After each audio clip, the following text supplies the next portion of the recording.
Hello everyone, I am Snehal, your mentor for Paper 2 Education and I welcome you all on this platform शिक्षा with Snehil. Recently जो आपकी परीक्षा हुई थी दिसंबर 2024 की, उसकी प्रोविजनल आंसर की आ चुकी है और इस वीडियो में मैं ब्रीफली आपको बताऊंगी कौन से ऐसे क्वेश्चंस हैं जो पेपर 2 एजुकेशन में आपको चैलेंज करने चाहिए अलॉन्ग विद प्रूफ एंड कौन से ऐसे क्वेश्चंस हैं जिनको आप फालतू में चैलेंज मत करिए, अपने 200 रुपये नहीं गवाइए। सो पहला तो यही है क्वेश्चन 71। इसमें पूछा है जो गेजेट नोटिफिकेशन आया था 2021 का विद रिस्पेक्ट टू आईटअप, सो उसके अकॉर्डिंग कौन कौन से डिग्री प्रोग्राम्स आप कर पाओगे। तो सीधा सीधा आंसर आपका फर्स्ट ही है और आपकी आंसर की में भी यही आंसर दिया गया है। और अगर आप वो गेजेट नोटिफिकेशन देखो तो उसमें भी बहुत क्लियरली ये गिवन है और ये आपको पता भी होगा अगर आप ये एग्ज़ाम देने गए थे। बट हो सकता है किसी ने थोड़ा कन्फ्यूजन होके या फिर सिली मिस्टेक करके फोर्थ टिक कर दिया है, तो फोर्थ टिक कर दिया है तो वो भी चैलेंज कर सकते हैं टाइपिंग मिस्टेक, मतलब एज अ रीज़न मेंशन करके कि यहाँ पे टाइपिंग मिस्टेक है तो ये क्वेश्चन ही गलत हो गया, ठीक है, ये ऑप्शन ही गलत हो गया। सो इस केस में ये चीज़ याद रखिएगा। अगर मान लीजिए फाइनल आंसर की में आंसर आता है कि चलिए ठीक है इस क्वेश्चन का ऑप्शन 1 भी करेक्ट है, ऑप्शन 4 भी करेक्ट है, सो इस केस में सिर्फ उन बच्चों को मार्क्स मिलेंगे जिन्होंने या तो ऑप्शन 1 टिक किया है या तो ऑप्शन 4 टिक किया है। जिन्होंने ये सेकेंड और थर्ड टिक करा है उनको मार्क्स नहीं मिलेंगे। और हो सकता है टाइपिंग मिस्टेक्स की वजह से हो सकता है ये क्वेश्चन ड्रॉप कर दे, लेकिन अब वो ड्रॉप करते हैं, अगर वो क्वेश्चन ड्रॉप करते हैं तो उन बच्चों को मार्क्स मिलेंगे जिन्होंने इस क्वेश्चन को अटेम्प्ट किया है। अटेम्प्ट किया मतलब अब या तो 1 लगाया या तो 2 लगाया या तो 3 या तो 4, तो अब तो सबको मिल जाएगा। बस अटेम्प्ट किया हो, ऐसा ना हो कि छोड़ के चले गए हो, ठीक है। वो एनटीए पे डिपेंड करता है वो क्या करता है, ये वाला चूज करता है कि ये वाला चूज करता है। अगला देखते हैं। अगला आपका क्वेश्चन है 76। An inclusive curriculum means. अब आंसर की में तो आंसर दिया गया है सेकंड कि 1 करिकुलम फॉर ऑल, मतलब उनके अकॉर्डिंग समावेशी शिक्षा यानी समावेशी आपकी जो करिकुलम है वो ऐसा करिकुलम जो सबके लिए एक है। आंसर की में ये गिवन है, लेकिन बहुत मुझे ये नेगेटिव सा साउंड कर रहा है कि एक ही करिकुलम सबके लिए क्यों। या तो वो यहाँ पे ऐड कर देते कुछ पॉइंट्स की इसके अंदर भी क्या होगा, फ्लेक्सिबिलिटी होगी या फिर एकोमोडेशन कर पाएंगे या फिर मॉडिफिकेशन कर पाएंगे, तब तो ये ऑप्शन पॉजिटिव में कन्वर्ट हो जाता। आप पढ़ते हो ना अकोमोडेशन में कि आप पढ़ाने का तरीका बदल लो, ऐसी फ्लेक्सिबिलिटी हो। मॉडिफिकेशन यानी कि कंटेंट को थोड़ा सा आप कम ज़्यादा कर पाओ नीड के अकॉर्डिंग बच्चे के, लेकिन ये सब कुछ भी मेंशन नहीं है, तो ये बहुत नेगेटिव सा साउंड कर रहा है। इसके कंपैरिजन में अगर आप फोर्थ ऑप्शन देखो, अ फ्लेक्सिबल करिकुलम, ये बहुत ज़्यादा पॉजिटिव साउंड कर रहा है। सो इन माई वेरी ओपिनियन इसका करेक्ट आंसर फोर्थ होना चाहिए। एंड इसके सपोर्ट में आप डाल सकते हो इंक्लूसिव एजुकेशन, यही तो होता है ना कि आप सबको शिक्षा मिले, आप किसी को डिस्क्रिमिनेट नहीं कर सकते, सब एक साथ पढ़े। ऐसा नहीं कि चिल्ड्रन विद डिसेबिलिटी को आप भेज रहे हो अलग स्कूल्स में पढ़ने के लिए, नहीं ना। सो इसके सपोर्ट में आप ये एक यूनेस्को का डॉक्यूमेंट है, ये देखिए इन्होंने मेंशन किया है फ्लेक्सिबल करिकुलम। यहाँ पे पूरा सेंटेंस है जो इसी बात को बता रहा है। इसको थोड़ा जूम करके देखते हैं। ये देखिए पूरा डॉक्यूमेंट ही है, देखिए policy guidelines on inclusion in education, मतलब इंक्लूसिव एजुकेशन की ही गाइडलाइंस इसमें दी गई हैं। उन्होंने खुद मेंशन किया है कि हमारा करिकुलम फ्लेक्सिबल होना चाहिए। इसके अलावा अगर आप इसको पढ़ोगे तो बहुत ही क्लियर हो जाएगा। It is important therefore that the curriculum must be flexible enough to provide possibilities for adjustment to individual needs and to stimulate teachers to seek solutions that can be matched with needs, abilities and learning styles of each people। यानी कि curriculum flexible होना चाहिए ताकि उसके अंदर possibility हो कि हम अपने करिकुलम को ना एडजस्ट कर पाए बच्चे की नीड के अकॉर्डिंग, टीचर भी कुछ चेंजेस कर पाए बच्चे की लर्निंग स्टाइल या फिर नीड के अकॉर्डिंग। सो आप इस डॉक्यूमेंट को एज ए प्रूफ अटैच कर सकते हो इस क्वेश्चन के लिए। अगर आपने ऑप्शन 4 यहाँ टिक किया है तो आप इसे ज़रूर चैलेंज करिए। आगे चलते हैं, नेक्स्ट क्वेश्चन देखते हैं।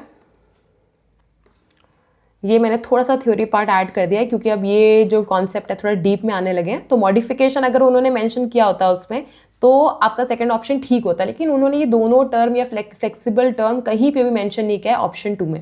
मॉडिफिकेशन मतलब यही होता है कि आप अपने करिकुलम का कंटेंट थोड़ा सा आसान कर देते हो बच्चे की नीड के अकॉर्डिंग। एकोमोडेशन में क्या होता है, आप उस कंटेंट को डिलीवर करने का तरीका आसान कर देते हो, ठीक है, पढ़ाने का तरीका आसान कर देते हो, जबकि मॉडिफिकेशन में कंटेंट ही आसान हो जाता है। चलिए आगे चलते हैं, अगला देखते हैं। थ्योरी पार्ट का भी और कवर करेंगे। इसमें आपको अरेंज करना है डायरेक्ट टीचर टॉक कैटेगरी को फ्लैंडर्स की।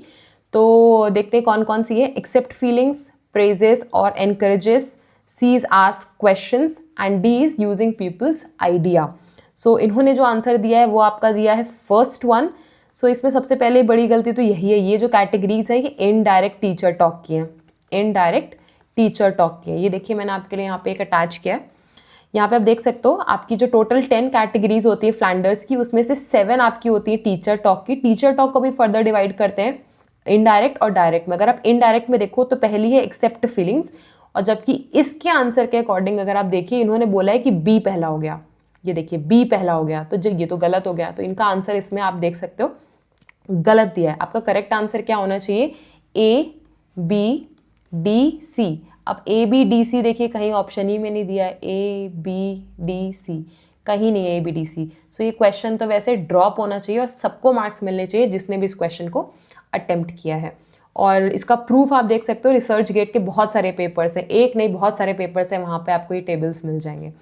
क्वेश्चन 107 देखते हैं। ये तो आराम से आप चैलेंज कर सकते हो।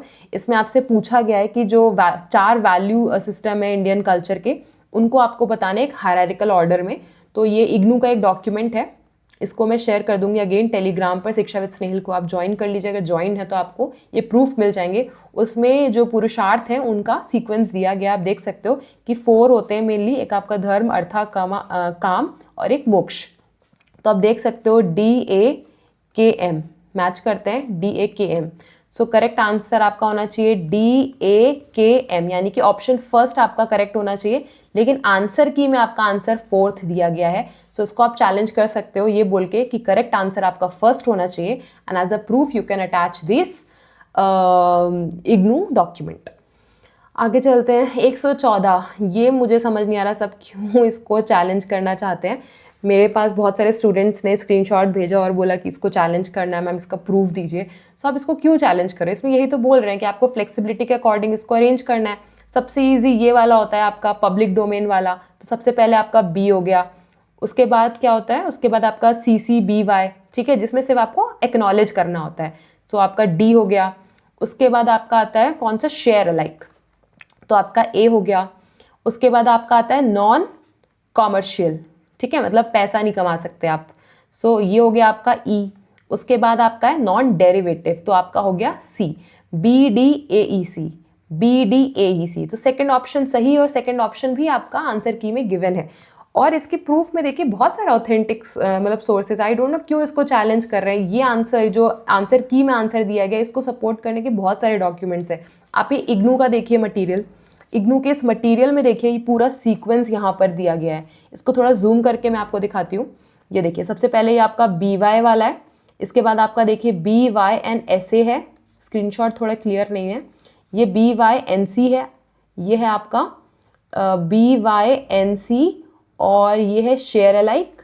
इसको देखिए ये आपका है BY, और ये देखिए नॉन डेरिवेटिव का साइन है, ये ND। अब देखिए ND कितना लास्ट में आया, और जबकि आपका NC पहले ही आ गया था यहाँ पर, ठीक है। सो NC पहले आ गया, NC कम रेस्ट्रिक्टिव है। देखिए यहाँ पे लिखा है इस साइड वाले कम रेस्ट्रिक्टिव है, इस साइड वाले ज़्यादा रेस्ट्रिक्टिव है, यानी कि NC कम रेस्ट्रिक्टिव है, इसमें फ्लेक्सिबिलिटी ज़्यादा है।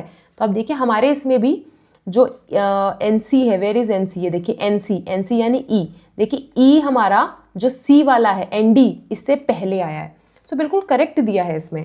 इसके अलावा अगर आप क्रिएटिव कॉमन की वेबसाइट पे भी देखो, ये देखिए मैंने उसकी वेबसाइट भी यहाँ पे लिख दिया, आप खुद भी चेक कर सकते हो, और उसी का स्क्रीनशॉट है। उन्होंने खुद अपने 6 लाइसेंस लिखे और लिखा है from most to least restrictive, sorry permissive, most to least permissive, यानी कि पहले सबसे ज़्यादा जो परमिशन देता है, मतलब सबसे बढ़िया वाला, फिर उसके बाद जो सबसे कम परमिशन देता है।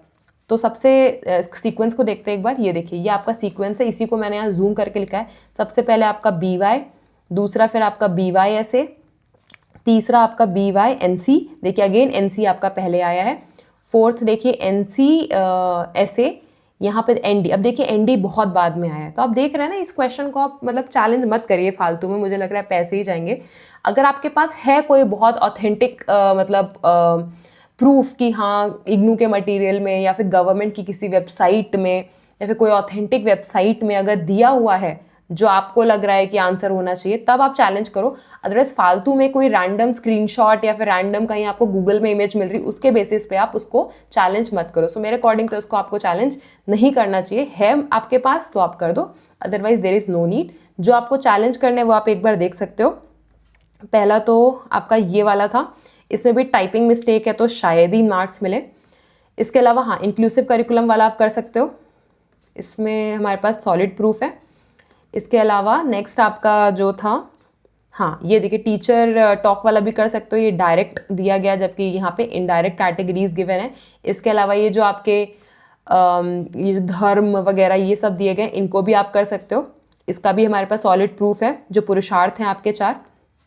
इसके अलावा फिर ये जो क्रिएटिव कॉमन वाला है उसको तो मेरे अकॉर्डिंग आपको नहीं करना चाहिए, फालतू में पैसे जाएंगे। है बहुत ऑथेंटिक प्रूफ तो कर दो, अदरवाइज आप मत करो।